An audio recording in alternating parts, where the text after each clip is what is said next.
My name is Haibin. I'm a senior lecturer in computer science.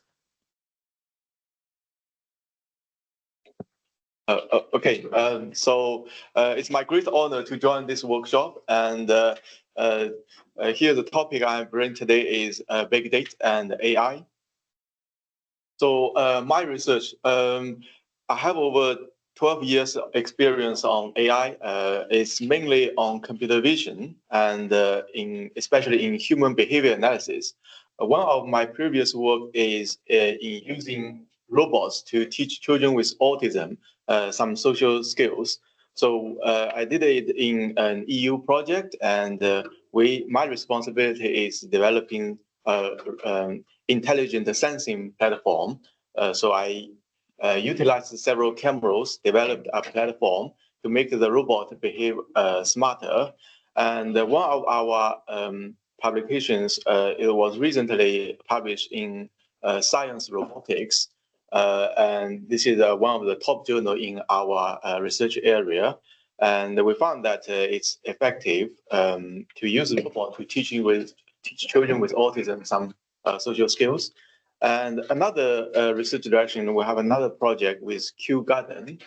So that is the main task is to categorize the plant, the herbarium image, and we're gradually shifting towards the large language models. We try to use those vision language models to generate some descriptions and to see whether this can improve traditional machine learning models. And we found that it's beneficial. So language models, they can be applied in many different research areas. So as you see that I'm not originally from the neural language processing, but I did some homework before coming to this workshop. I had a read of your written publication by David, and also the paper you released before this workshop. And I summarized the challenges we are facing on this topic. One of them is the big data. So the data is so big, so huge that it's hard to store, to process, to analysis using the current AI, the language models. I mean, for the data storing part, it's already been adjusted over 10 years ago. The Google developed some distributed file system to store them, and using classic AI system to analysis to retrieve those data, that's already been sorted. But how to use a large language model to effectively extract useful information from them, that remains a question. And also, when you apply those language models to it, all of you probably already aware that there will be some hallucination. So the AI might keep making things up. I will show you another example when I'm using those ChatGPT tools, and my initial thoughts on how to mitigate this circumstance. And some other challenges, for example, the safety, you might have data leak if you transfer data through the internet, and also privacy and so on. And also the speed and the cost. If you use a small language model, smaller models, they can run quickly, but their performance is probably not that good, doesn't meet your expectation. If you use a higher, bigger model, then if you want to run it locally, you need a high-spec computers. The cost is high. My solution to this, I directly summarize in this slide, is to use distributed computing. So you run model on different computers, and you're using some kind of technique like Chris mentioned about the RAG, retrieval augmented generation, similar kind of solutions, and also the mixture of experts. So in the following slide, I'm going to convince you about these kind of solutions. So let's have a look at the big data. So you are using the big data tools, no matter whether you are aware of it or not. So when you upload some photos, videos to Google Drive, OneDrive, in the background, they are using a technology similar to Hadoop. So Hadoop is a technology to store massive amount of data on different computers, on cheap computers in a distributed manner. And here I give you a history of the tool. It starts in the year 2003, where Google published a paper called to deal with some data storing issues. In the older time, the data is small. We can store all the data in one computer. And Google developed this file system that you can split your file into different computers and build some replication management scheme. So if you even one computer shut down, you can still have access to all the data. And this is not enough. So 1 year later, they're thinking about distributing the computational resources to cheaper, smaller computers and make use of all these computing resources. And the interesting thing happens in 2008. So where a bunch of cheaper computers, they working together and they defeated the supercomputers at that time, and were keep using this kind of technology. So the distributed computing, that's the implementation, that's the future, one of the future that I think the future solutions to these computational cost things. And well, I said this slide to be hidden, so it might save some time.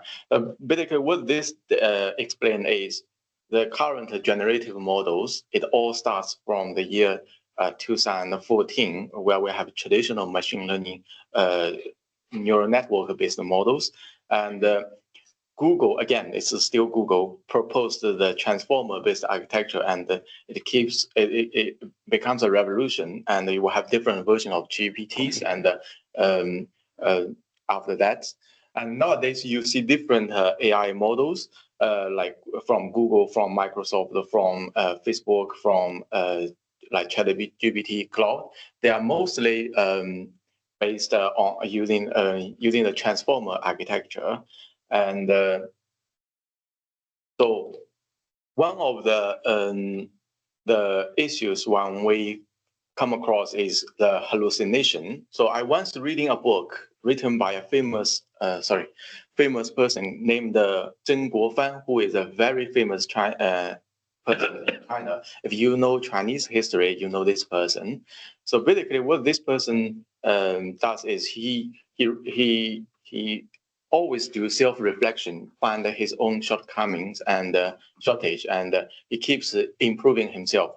So I was reading that a book written by him, and he keeps thinking and telling us that his sixth brother was the smartest in his full family, and I wondering what did he achieve.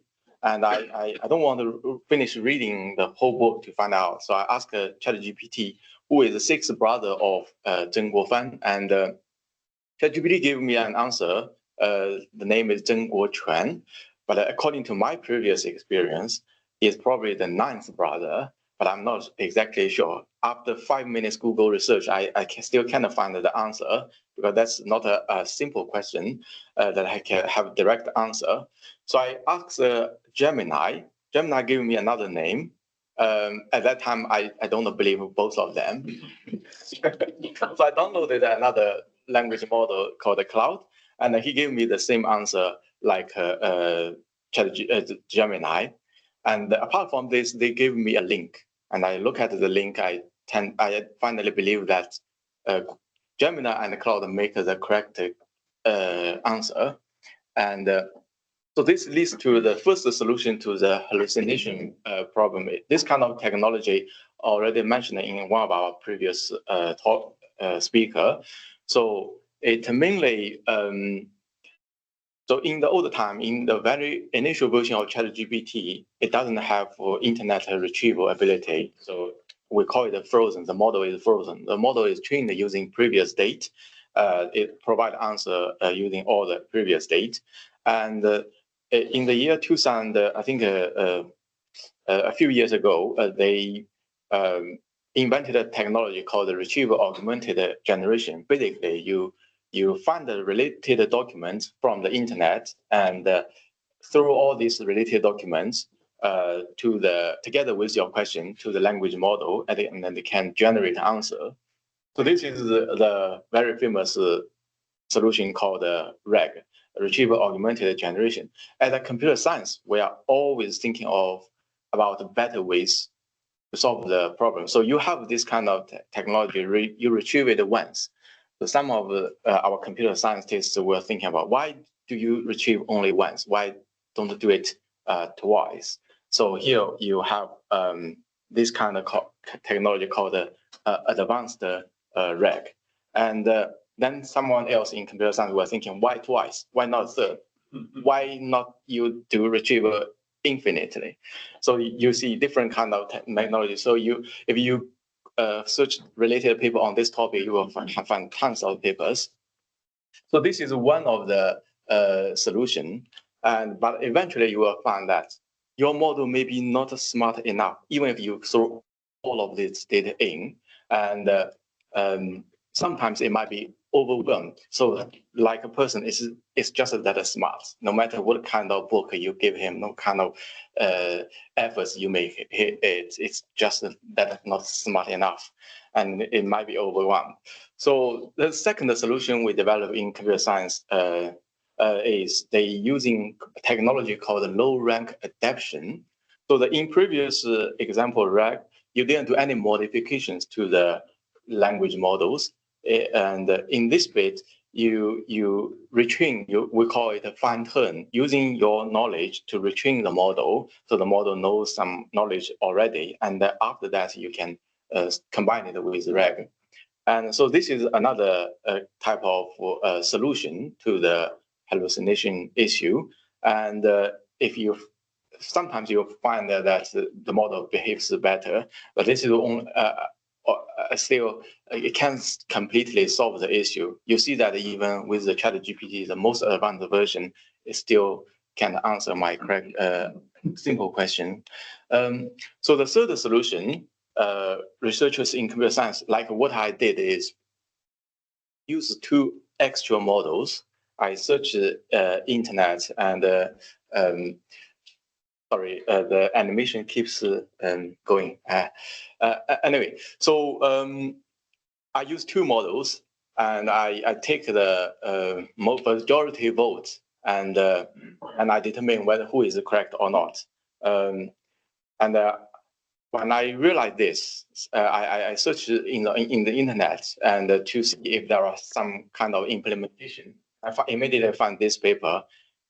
They exactly doing the same thing.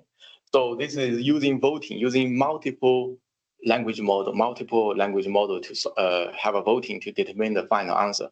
Then after that, I think in our human society, we have when you make a telephone call to customer service, if they can't solve the problem, they direct you to the specialist. So this is another solution. So you can train a model to directly answer some general questions, and you have different experts in the background. You can direct them to. And I searched the internet. I also find this kind of paper existing. And after that, I still thinking of maybe there are some other ways. For example, you have two models. They debating. They check the answers by themselves through chatting internally. And I found an existing paper. So I found so many different papers using different AOMs. They solve this kind of issue. So the next step I'm thinking is, okay, already existing so many papers, why shouldn't I write a review paper on this topic? And then I find this paper. So whatever you think in computer science, my conclusion is there must be a way, a method already developed to solve your particular problem. And what I need to do next is simply to I can't stay alone looking at those already existing stories. So the best way for me is to attending the workshops, to the conference, to find out what is actually needed and the challenge we are facing. So let's back to the previous slide. So in the future, in my understanding, we can using one computer to do all the computational costs. And the future probably, because of the safety things, some of us might want model to run locally. And if you choose this direction, and distributed computing is one of the way to solve it, you can either distribute the computational power of a huge language model to smaller computers run it, or using distribute a small model to one computer and let them run together. So this kind of different implementation skills. And also you can use RAG, you can use LORA, and or you can use different kind of assembled language models. Sometimes it can be called a mixture of experts to solve these challenges we face. Yeah, that's the talk. Thank you.